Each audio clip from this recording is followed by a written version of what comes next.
សួស្តីអ្នកទាំងអស់គ្នាសូមស្វាគមន៍ម្ដងទៀតមកកាន់ Channel សម្រាប់ Anime Podcast គិតទៅពួកយើងជួបគ្នាបានរយៈពេល7ឆ្នាំដែរហើយតែមិននិយាយ Anime គឺទើបតែធ្វើបាន2ក៏អត់ដូច Admin ផ្សេងៗដែលគេធ្វើ Anime ផុសលឿនគេធ្វើបានច្រើនមានតែ Admin មួយនៅកើបនៅហ្នឹងដោយរដងអញ្ចឹងបើសិនជាអ្នកទាំងអស់គ្នាគិតថាការសម្រាប់ Anime Podcast មានចំណេញដែរ Podcast ទុំលេចជួយ comment Admin នៅខាងក្រោមផងហើយបើសិនជាចូលចិត្តការសម្រាប់ Anime Podcast គឺកុំភ្លេចចូលចុច Like ចុច Subscribe និងចុចរូបសញ្ញាក្តារផងដើម្បីទទួលបានវីដេអូថ្មីៗ Admin ពិតជាអរគុណអ្នកទាំងអស់គ្នាមែនទែនសម្រាប់ការគាំទ្រឥឡូវយើងចូលមកកាន់រឿងរបស់យើងដែលជារឿង Studio Apartment God Light and Jack and Co ដែលជាភាគទី9របស់យើងរឿងនៅក្នុងភាគនេះគឺបានបង្ហាញយើងនឹងថារដូវក្តៅបានចូលមកដល់ហើយណាការប្រឡងបញ្ចប់របស់ពួកគេក៏បានរួចរាល់ទៅយ៉ាងរលូនដែរពួកគេគឺអត់នឹកស្មានទេថាពួកគេនឹងនៅតែបន្តមកជួបនៅក្នុងបន្ទប់ស្រាវជ្រាវវិទ្យាមន្តនិយាយទៅស្ថានភាពនឹងកើតឡើងគឺដោយសារតែកតុយភាគដែលពួកគេជួបគ្នានៅក្នុងភាគទី8នៅក្នុងក្លឹបហ្នឹងពេលហ្នឹងយាយប៉ែអ៊ីស៊ូមីហ្នឹងគឺបានមកផុសកំណត់ក្នុងការសិក្សាជាក្រុមហើយកំណត់ដំបូងផងយាយប៉ែហ្នឹងគឺចង់រៀននៅក្នុងផ្ទះផងយាយប៉ែហ្នឹងឬក៏ឲ្យស៊ីនតារ៉ូជ្រើសរើសតែរៀននៅក្នុងផ្ទះផងស៊ីនតារ៉ូក៏បានដែរនេះគឺអត់ប្រកាន់នេះគាត់ទៅលើឱកាសល្អអញ្ចឹងយាយប៉ែស៊ូស៊ូមីហ្នឹងគឺសុំខ្លួនចូលរួមរៀនមួយពួកគេដែរហ្មងតែស៊ីនតារ៉ូគឺរៀងប្រកែកតិចដែរព្រោះថាគាត់អត់ដែរធ្លាប់ហៅមិត្តភ័ក្តិមករៀនជាមួយទេណាមួយគឺគាត់ចង់សួរតវ៉ាសិននៅក្នុងកំឡុងពេលដែលពួកគេពិភាក្សាគ្នាហ្នឹងប៉ែលីលីស្កាហ្នឹងគឺបានមកផុសកំណត់ថាចុះរៀននៅហ្នឹងមិនដែរដោយសារតែចាប់ផ្ដើមរៀននៅក្នុងហ្នឹងអស់រយៈពេលប្រហែលជាមួយអាទិត្យដែរអញ្ចឹងពួកគេក៏បានចាប់ផ្ដើមខ្លាចទៅជាមិត្តភ័ក្តិជាមួយនឹងគ្នាសូម្បីតែ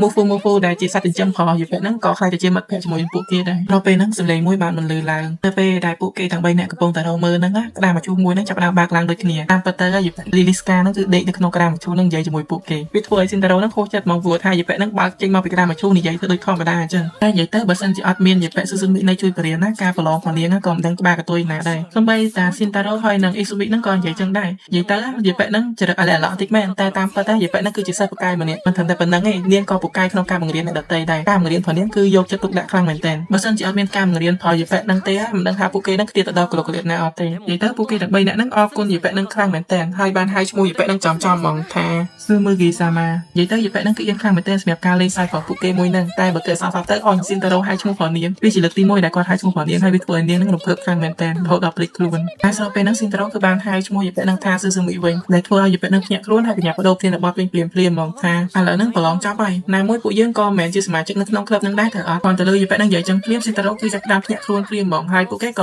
៏ចាប់ផ្ដើមចាក់ចែងដែរព្រោះតែមិនចង់នៅបន្តរំខានសមាជិកនៅក្នុងក្លឹបហើយយពេលហ្នឹងតទៀតបើនិយាយពីយពេលអ៊ីស៊ូមីវិញចាប់ផ្ដើមនឹកឃើញដែរថាពួកយើងគួរតែរកកន្លែងដើម្បីធ្វើការអបអរសាទរដែលយើងប្រឡងចប់ទៅមិនដែរនៅពេលដែលពួកគេសម្រេចចិត្តថានឹងធ្វើកម្មវិធីហ្នឹងស៊ីនតារ៉ូគឺបានប្រវល់យពេលលីលីស្កាហ្នឹងឲ្យទៅជាមួយគាត់ដែរតែយពេលហ្នឹងគឺចាប់ផ្ដើមចេញកាយវិការចម្លែកទៀតហើយនាងគឺបាននិយាយថានាងគឺមិនឲ្យឱកាសនឹងកន្លងផុតនោះទេហើយនាងសូមប្រាប់ទៅចោះថាឈ្មោះ Kagami Sayuri ហ្នឹងក៏ជាឈ្មោះដែលនាងបង្កើតឡើងដើម្បីបិទបាំងសមត្ថភាពនាងតែប៉ុណ្ណោះនិយាយទៅឈ្មោះពិតប្រាកដរបស់នាងគឺឈ្មោះថា Lily Sky ហើយឈ្មោះคล้ายៗផងនាងហ្នឹងគឺបង្កើតចេញមកពីពាក្យថា Yuri បូកជាមួយនឹងផ្កា Lily ដែលបង្កើតទៅជាពាក្យថា Sayuri ហើយបន្ទាល់មកទៀតហ្នឹងគឺបូកបញ្ចូលជាមួយនឹងឈ្មោះ Vampire ដ៏ល្បីម្នាក់ហើយស្របពេលហ្នឹង Shintaro ចូលមកនិយាយថានាងគួរតែចេះទទួលយកការពិតទៅថាតាមពិតទៅឈ្មោះคล้ายៗផងនាងហ្នឹងគឺ Lily Sky ខ្ញុំចង់មកបោកគាត់ហើយពេលហ្នឹងគឺបានប្រកែកយ៉ាងលឿនមកថាឈ្មោះផងនាងគឺទុកឲ្យនាងជាអ្នកដាក់និយាយដល់ចំណុចហ្នឹងយពេលណូអេគឺបានសួរនាងមកថា Vampire ដ៏ល្បីម្នាក់ហ្នឹងគឺដកស្រង់ចេញមកពីក្នុងVan Helsing នឹងដែរមែនបើតាមណូអេនិយាយហ្នឹងវាប្រហែលជាសភៅរឿងមួយហើយវាធ្វើឲ្យណូអេហ្នឹងរំភើបចិត្តខ្លាំងមែនទែនដែលឈ្មោះ Lily Sky ហ្នឹងគឺវាដូចជាមួយនឹងឈ្មោះកូនកំមុំរបស់បិសាចយុជាម្នាក់ហ្នឹងអញ្ចឹងនិយាយទៅវាធ្វើឲ្យ Shintaro ហូរចិត្តខ្លាំងមែនទែនថាពីរអ្នកហ្នឹងពិតជាស៊ីសងតង់គ្នាខ្លាំងមែនទែនតែស្របពេលហ្នឹង Shintaro បាននឹកឃើញថាក្លឹបមួយយ៉ាងហោចណាស់ក៏ត្រូវការមនុស្ស3នាក់ដែរតែមិនគាត់អត់ដែរឃើញ2នាក់ទៀតអញ្ចឹងហើយពេលហ្នឹងនិយាយចេញមកបែកហ្មងគ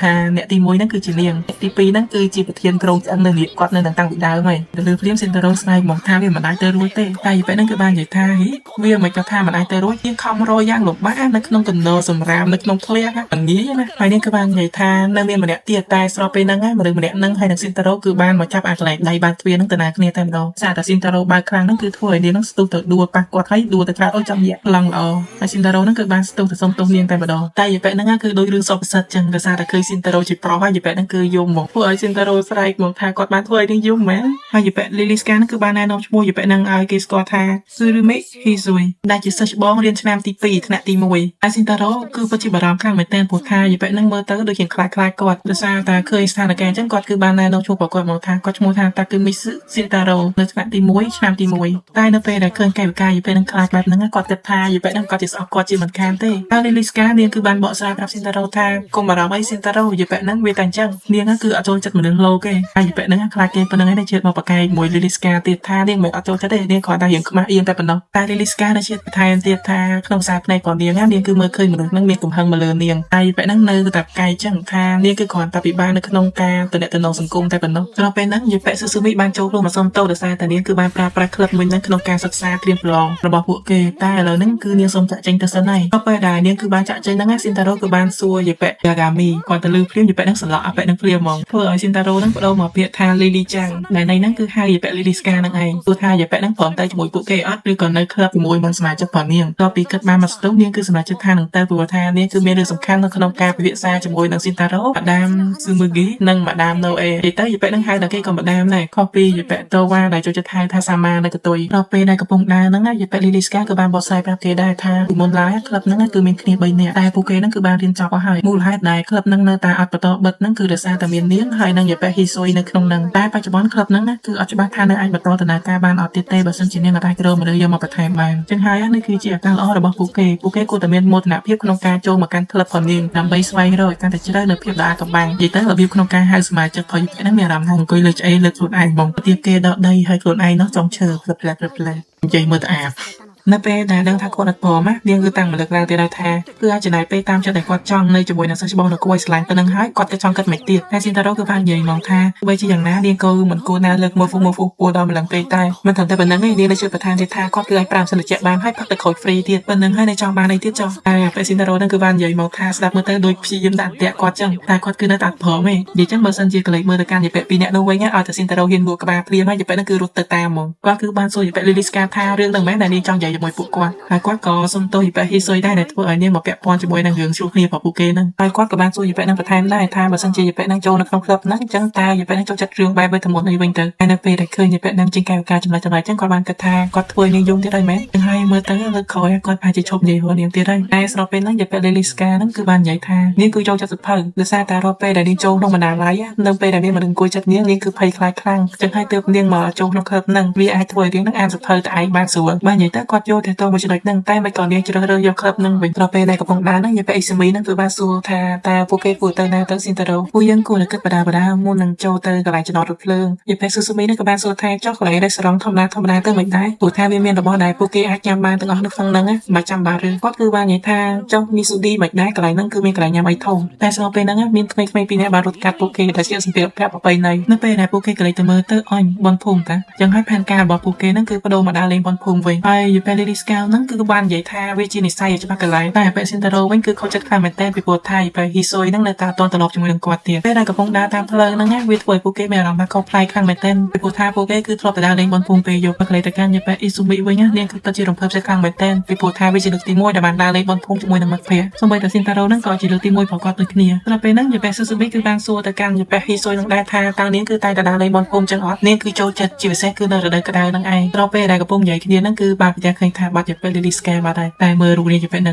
មកវិញប៉ះទិញបានមកកូនហ្នឹងហើយនាងគឺនៅចិត្តប្រកាយទៅថាហ្នឹងគឺជា fashion ដើម្បីទាក់ទាញចំណាប់អារម្មណ៍តែស៊ីនតារ៉ូហ្នឹងក៏បានថាយ៉ាងហោចណាស់នាងគួរតែញ៉ាំឲ្យអស់សិនទៅចាំនិយាយទលាស់ខកមែនហើយយេប៉េលីលីស្កាហ្នឹងក៏បាននិយាយថាមិនទៅមិនស៊ីនតារ៉ូបើតាមក្លិនញើសរបស់គាត់នាងមានអារម្មណ៍ថាគាត់ហ្នឹងគឺកំពុងតែខឹងនាងតែបើនិយាយទៅនាងគឺចូលចិត្តអាក្លិនហ្នឹងខ្លាំងបំផុតហើយនាងសុំលឹកតិចបានអត់កូនហ្នឹងរស់ចិត្តសាហាវតែពេលហ្នឹងគឺបដូរមកសាច់ការវិញមកថាឥឡូវប្រាប់នាងមកថាគាត់គឺមានអារម្មណ៍ថាមានអ្វីអត់ទំនងមែនហើយគាត់គឺបានអោនទឹកសិតនាងមកថាហ៊ីស៊ុយហ្នឹងមានអារម្មណ៍ថាដូចជាសពប្រសិទ្ធចឹងខ្លាចថាគាត់បើសិនជាស្រីផ្សេងទៅជាអត់អីផងឬមួយគាត់បានធ្វើអ្វីខុសមែនសារតែគាត់គិតថាយេប៉េហ្នឹងប្រហែលជាលឺគាត់និយាយគ្នាចឹងហើយគាត់ក៏បានអោនទៅសុំទោសយេប៉េហ្នឹងតែមិនបាច់មើលស្ថានភាពគឺនៅដដែលតែយេប៉េលីលីស្កាហ្នឹងគាត់តែនិយាយចេញមកគឺផ្អើលពេញហ្នឹងហ្មងថាប្រហែលជាស៊ីនតារ៉ូមើលឃើញខោលីអូនាងតែដឹងតែយេប៉េហ្នឹងនិយាយភ្លាមពួកគេហ្នឹងគឺព្យាយាមបកកាយហ្មងស៊ីនតារ៉ូគឺបាននិយាយថាគាត់គឺអត់បានមើលឃើញទេតែយេប៉េស៊ូស៊ូវីវិញមិនមែនថាមកគិតក្នុងចិត្តទេនៅចិត្តសម័យយើងមើលឃើញទៀតថាយើងដូចជាអត់បានមើលឃើញអីផងយេប៉េណូអេវិញបែរជានិយាយថាហេតុការណ៍ហ្នឹងមើលទៅវាដូចជាពេលដែលពួកយើងជួបគ្នាដំបូងអញ្ចឹងស៊ីនតារ៉ូគាត់គឺបានច្បាស់ក្នុងចិត្តហ្មងថាគាត់គឺបានមើលឃើញអីទេហើយនៅពេលដែលនាងព្យាយាមនិយាយជាមួយគាត់ហ្នឹងគាត់គឺព្យាយាមស្រ័យប្រាប់នាងថាគាត់គឺពិតជាបានមើលឃើញអីមែនសារតែស្ថានភាពវារៀងច្បុកច្បល់អញ្ចឹងហើយយេប៉េស៊ូស៊ូមីព្យាយាមប្រវាយស្ថានភាពទៅវិញថានាងគឺដូចជាឃ្លានពួកយើងគួរតែទៅរយញ៉ាំតិចទៅមិនដែរទៅល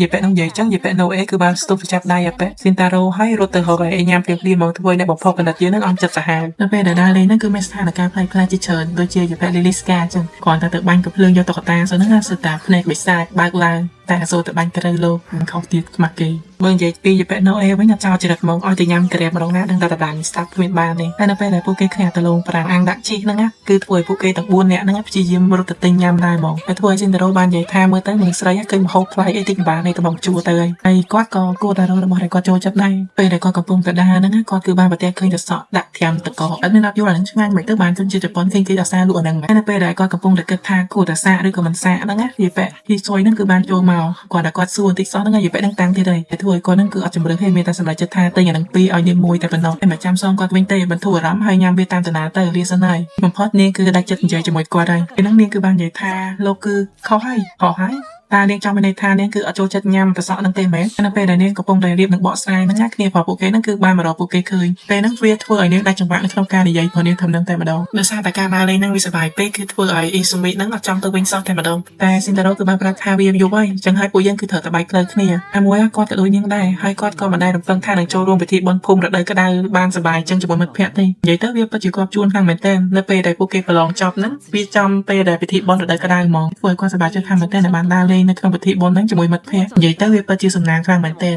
តែបើបានតវ៉ាមកទៀតវាកាន់តែសប្បាយជាមិនខានទេមិនអីទេណាមួយជាមួយគាត់មកលេងម្ដងទៀតជាមួយនឹងតវ៉ាក៏បានដែរគាត់ប្រកាសថាតវ៉ានឹងចូលចិត្តពិធីបុណ្យនឹងជាមិនខានទេពេលហ្នឹងយីប៉ែហ៊ីស៊ុយហ្នឹងគឺបានហៅប៉ែលីលីស្កានៅពេលដែលពួកគេនោះលេងទៀតមើលប៉ែហ្នឹងតាំងត្រាម៉ាតែឯងទៀតហើយសិតទៅណាប់អីណានំបាល់ពណ៌មាសដល់ក្រហមឆ្អិនចៅបានលេចចុះពីអាកាសល្អនៃព្រះច័ន្ទមកប្រឡងបានលះឡើងឯណានៃតែហើយណាគឺបានតាក់ទាញឲ្យយីប៉ែអ៊ីស៊ូមីហ្នឹងជ្រួលជ្រើទៅតាមដែរនាងគឺបាននិយាយថាតើគិតដូចនាងអត់មើលទៅវាដូចជាផ្នែកមួយនៃរឿងរំភើបក្នុងអេនីមេអញ្ចឹងគាត់ទៅលើហើយអាប៉ែស៊ីនតារ៉ូគឺហួសចិត្តជាមួយនឹងយីប៉ែនឹងទៀតមកតែយីប៉ែលីលីស្កានឹងសូនកូណាបអត់ទាន់ចប់ទេសិតតែភាពប្រតិកលាគ្នាផ្ទុយគ្នានៃភាពស្ងប់ស្ងាត់ប្រៀបដូចជាក្តីសង្ឃឹមនិងភាពអស់សង្ឃឹមកើតឡើងទន្ទឹមគ្នាព្រេរំក្រោមស្បៃរាត្រីអនុស្សាវរីយ៍ការចងចាំគាត់នៅឃើញយីប៉ែនឹងសូត្រចឹងហើយរៀបនឹងហក់ព្រាមស៊ីនតារ៉ូគឺបានស្ទុះទៅចាប់យីប៉ែនឹងហ្មងតែគាត់ភ្លេចគិតថាយីប៉ែនឹងជាហក់តែធ្វើឲ្យគាត់នឹងគឺធ្លាក់ចូលទៅខាងក្រោមនៅពេលដែលធ្លាក់ចូលទឹកហ្នឹងណាដោយសារតែវាល្ងាចដែរអញ្ចឹងវាយើងល្ងឹតពិបាកនៅក្នុងការមើលទើបធ្វើឲ្យពួកគេនឹងអត់ដឹងទៅជួយគាត់តាមណាតែយីប៉ែហ៊ីស៊ុយនឹងគឺបានប្រមូលផ្ដុំភាពក្លាហានថតឲ្យជួយគាត់ទៅតែម្ដងនៅពេលដែលគាត់ចិត្តអស់ដង្ហើមហ្នឹងគាត់បានប្រទះឃើញយីប៉ែហ៊ីស៊ុយនឹងហក់មកជួយគាត់ប្រៀបដូចជាអាទិទេពចឹងដែលមានពលឺនៅពីខាងក្រោយក្បាលនៅពេលដែលគាត់បានត្រូវជួយឡើងដល់លើគោកហ្នឹងយីប៉ែលីលីស្កានឹងក៏បានមកចូលសុំទោសគាត់តាក់ទងជាមួយនឹងរឿងធ្វើប្រហែលផងនាងហ្នឹងតែគាត់ក៏ប្រកាន់ទេនៅពេលដែលគាត់ងាកទៅអរគុណយីប៉ែហ៊ីស៊ុយហ្នឹងយីប៉ែហ៊ីស៊ុយបានប្រាប់ថាលោកគិតខុសហើយតាមពិតទៅនាងមិនមែនខ្លាចលោកទេគ្រាន់តែនាងគឺអត់ត្រឡប់និយាយជាមួយនឹងមនុស្សប្រុសចឹងហើយគឺវាធ្វើឲ្យនាងហ្នឹងមានអារម្មណ៍ថារៀនភ័យខ្លាចបន្តិចនៅពេលដែលនិយាយតែមានន័យអីផ្សេងទេហើយនាងគឺគួរតែនិយាយប្រាប់គាត់លឿនជាងហ្នឹងដើម្បីកុំឲ្យគាត់គិតខុសលើខ្លួនឯងតែគ្រាន់តែលឿននាងនិយាយចឹងគាត់គឺមានអារម្មណ៍ថាទូស្រាលខ្លាំងមែនទែនគាត់គឺគួរតែជាអ្នកសុំទោសនាងពីព្រោះថាគាត់គឺបានធ្វើឲ្យនាងហ្នឹងមានភាពភ័យខ្លាចនិយាយទៅគាត់គឺមានអារម្មណ៍ដឹងថានាងគឺចង់ប្រាប់គាត់ច្រើនដងហើយគាត់គឺពិតជាសប្បាយចិត្តខ្លាំងមែនទែនដែលបានដោះស្រាយចម្ងល់នឹងរួចរាល់ទៅវាធ្វើឲ្យគាត់មានអារម្មណ៍ថាថ្ងៃហ្នឹងគឺពិតជាថ្ងៃល្អខ្លាំងមែនទែនតែស្របពេលហ្នឹងយីប៉ែស៊ូស៊ូមីបាននិយាយថាហេចាំតិចនិយាយទៅនាងមានអារម្មណ៍ថាសប្បាយចិត្តជំនួសគាត់ដែរដែលបានដោះស្រាយនឹងរួចរាល់តែមើលទៅកាន់យីប៉ែហ៊ីស៊ុយអត់ឲ្យក្បាលផងនាងមានពលឺតែនាងជា Angel ដូចតវ៉ាមែនទេតែដោយសារតាមបាក់ប្រកាយជាមួយពួកគេយីប៉ែហ្នឹងគឺបានបង្ហាញស្ទោកនៅខាងក្រោយខ្នងផងនាងហ្នឹងឲ្យពួកគេមើលគាត់តែដឹងថាហ៊ីស៊ុយហ្នឹងជាកាប៉ាព្រាមគឺធ្វើយីប៉ែស៊ូស៊ូមីហ្នឹងទាំងស្ញែងមកកន្លែងតែម្ដងគឺដួលស្ដោកហ្មងតែយីប៉ែលីលីស្កាវិញគឺបាននិយាយធ្វើបង្ើយមកថានាងគឺមិននឹកស្មានថាហ៊ីស៊ុយហ្នឹងប្រែកាឡាលឿនបែបហ្នឹងទេនិយាយទៅស៊ីនតារ៉ូតឹងចិត្តទៀតហើយថាបើយីប៉ែហ្នឹងដឹងមិនក៏មិនប្រាប់គាត់មុនតែយីប៉ែហ្នឹងគឺប្រាប់ហេតុផលឡើងតំណងមកថាមូលហេតុហ្នឹងគឺដោយសារហ៊ីស៊ុយអត់អនុញ្ញាតចឹងហើយនាងគឺអត់ចាំបាច់ត្រូវប្រាប់ទេមិនលឺព្រាមស៊ីនតារ៉ូគាត់ថាហ្នឹងឯងគាត់យល់ហើយតែនិយាយទៅយីប៉ែហ្នឹងគឺតែតែលើកហេតុផ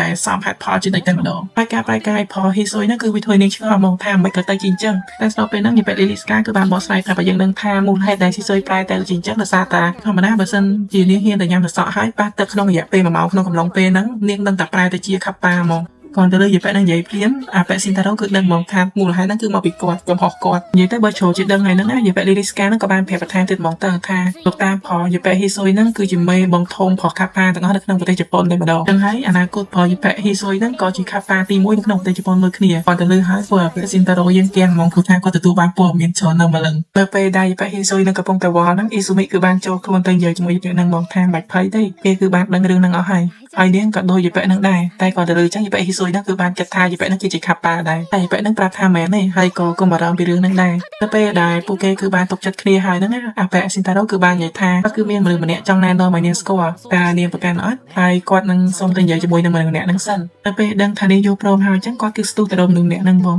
តែនៅពេលដែលមកវិញតាមពិតទៅម្នាក់ហ្នឹងគឺជាតវ៉ាសោះហើយតវ៉ានៅពេលដែលឃើញខាប់ប៉ាតវងនេះគឺរំភើបចិត្តខ្លាំងមែនទែនដល់ថ្នាក់ស្លាប់ព្រោះនេះគឺលេចចេញមកខាងក្រៅហើយពេលហ្នឹងគឺអត់ខ្វល់ទេពេលហ្នឹងគឺបានសរសើរមកថានេះគឺពិតជារំភើបចិត្តខ្លាំងមែនទែនដែលបានជួបពេលហ្នឹងមុននឹងជួប Vampire ហើយនេះគឺពិតជាអស្ចារ្យខ្លាំងមែនទែនមើល Snow ផងនេះក៏ស្អាតដែរតែនាងឯងសុំប៉ះតិចបានអត់និយាយទៅពេលហ្នឹងគឺរះមកនេះយកតែម្ដង Rose Syndrome ហ្នឹងគាត់នាងឲ្យទទួលអារម្មណ៍តិចអត់បានទេតែតែបែបហ៊ីស៊ុយឯគ្នាកំពុងតែអៀនស្ដាប់ខងលេងរះយកអញ្ចឹងមើលតែមកក៏ដឹងហើយចង់យូរម្ដង